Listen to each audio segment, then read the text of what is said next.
Hey guys, how's it going? We're going to be starting off with the Honda CT110 engine removal today. I'm going to go ahead and start. I'm just going to show you the accelerated video over here so you don't have to watch me struggling with every bolt.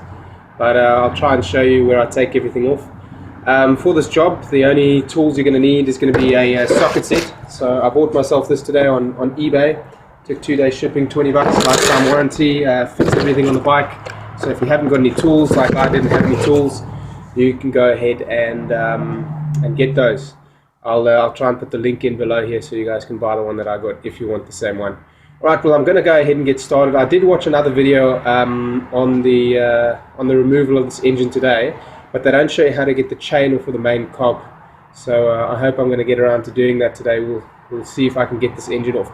So let's get started. Alright, I've got a nice little box where to keep all my nuts and bolts in. Highly recommended, guys, so that you don't lose your nuts and all that sort of thing. And let's go ahead and get started. Alright, so what we're going to go ahead and start off and do, we're going to go ahead and loosen all these main bolts over here. So you've got to go ahead and take this cover off. There's a couple of bolts over here all the way up, same on the other side over there. Then what we're going to do is we're going to go ahead and we're going to go and disconnect. So mine's already loose. I'll just take this right off.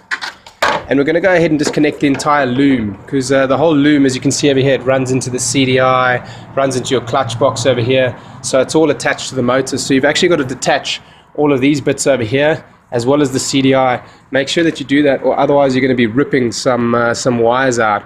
And yeah, it's going to be a lot more expensive to replace. Thus far on the build, the only thing that I've bought, I've ordered a battery online for 10 bucks, and I've ordered this case, as I showed you, for 20 bucks. So thus far we're 30 bucks in, and you can see mine's in a pretty bad state. I'm hoping to fix the entire bike for about $75 to $100 in total. We'll see how that goes for me. So around this side over here, you're going to see these nuts and bolts over here. You may need to release this casing because it actually seems to be pinching over here from the other videos that I saw. It may be pinching. Let me just try and focus in there for you. Okay.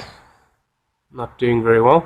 Okay, it may end up pinching on some wiring that's in here.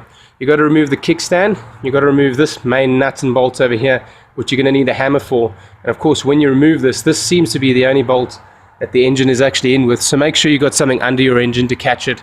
You're going to have to remove your foot pegs, which I've already done. They come off over here. And you're also going to need to remove your front end plates, this plate that protects your bike over here, which you do by releasing these two bolts over here.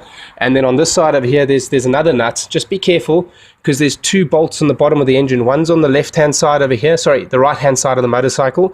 That's your oil nuts. That's where all your oil's going to come out of. And the other one is where it actually takes that off for you so that you can loosen that up. All right, well, let's get started, and I'll show you how it looks when it's all done.